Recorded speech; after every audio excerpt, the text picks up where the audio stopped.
விவசாயம் பண்ணக்கூடிய அந்த காலத்துல எல்லாமே நம்ம விவசாயி தான். இப்போ தாத்தாவால விவசாயியா தான் இருந்திருக்கணும்.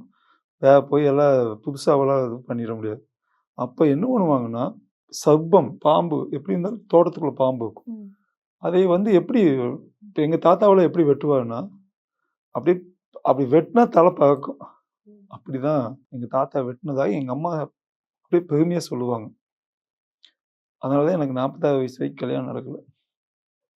அப்போ தோஷம், ராகு தோஷம். பெருமையா சொல்லுவாங்க. எங்க அம்மா வந்து அப்படியே பாம்பை பிடிச்சு அடிச்சிருக்காங்க. அந்த தோஷம். இப்படி பெருமை பேசிட்டு இருக்கக்கூடிய ஆட்கள், அதெல்லாம் முன்னொரு காலத்துல அது பெருமையா இருந்தது.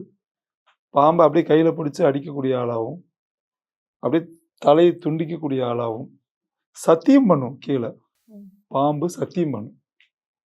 3 முறை அடிக்கும். செம்ம லாக் ஆகி நிக்கும்போது அடிக்கும். அதெல்லாம் கொல்லவே கூடாது. தோஷம். 7 ஜென்மம் வந்தாலும், எத்தனை ஜென்மம் எடுத்தாலும், எத்தனை ஜென்மம்னா நாமளே பார்க்கறதில்ல. நம்மளுக்கு பிறந்த ஜீன், நம்மளுக்கு பிறந்த ஜீன், நம்மளுக்கு பிறந்த ஜீன்.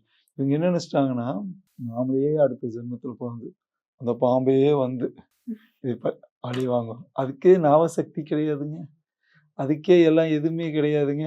கண்ணே தெரியாதுங்க. பாலே குடிக்காதுங்க. முட்டையே சாப்பிடாதுங்க. ஒரு கேங் இருக்குது சொல்றதுக்கு.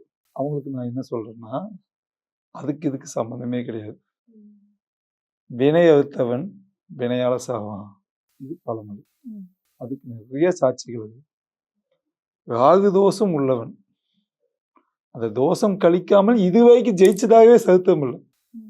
அப்ப பித்ரு தோஷம் உள்ளவன் என்னைக்கு இருந்தாலும் அவன் தோஷத்தை கழிக்காமல் விட்டால் அவன் தந்தையை பகையாளியா நிற்பான், தாயை பகையாளியா நிற்கும், பெத்த தாயை கொல்லக்கூடிய சூழல் ஏற்படும்.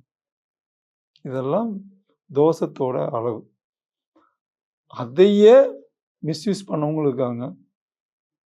இந்த குழந்தை வந்து வம்சத்தையே அழிக்க போகுதுன்னு சொல்லி கொல்லணும் செஞ்சுருக்காங்க. கொன்னுட்டா அது நமக்கு பிரச்சனை சால்வ் பண்ணி அப்பவும் தோஷம்தான். அவங்க ஜெயிலுக்கு போகிறாங்க, அது கண்டாவது. ஆனால் தோஷம் ஏற்படுது. மகளையே கொல்லுவதும் அதுவும் மிகப்பெரிய தோஷம். அதெல்லாம் கர்ப்பத்தையே கலைக்கிறதும் தோஷம்தான். நாங்கள் ஜாதகம் பார்க்கும்போது உங்களுக்கு முன்னாடியே பின்னாடியே கர்ப்பம் கலைஞ்சுதான் கேட்போம். ஆமாமாங்க, அது ராகு தோஷம். தோஷம் இருந்தால் தான் அது கலையும். இப்படி ஏகப்பட்ட தோஷங்கள் உள்ள அடங்கி இருக்குது.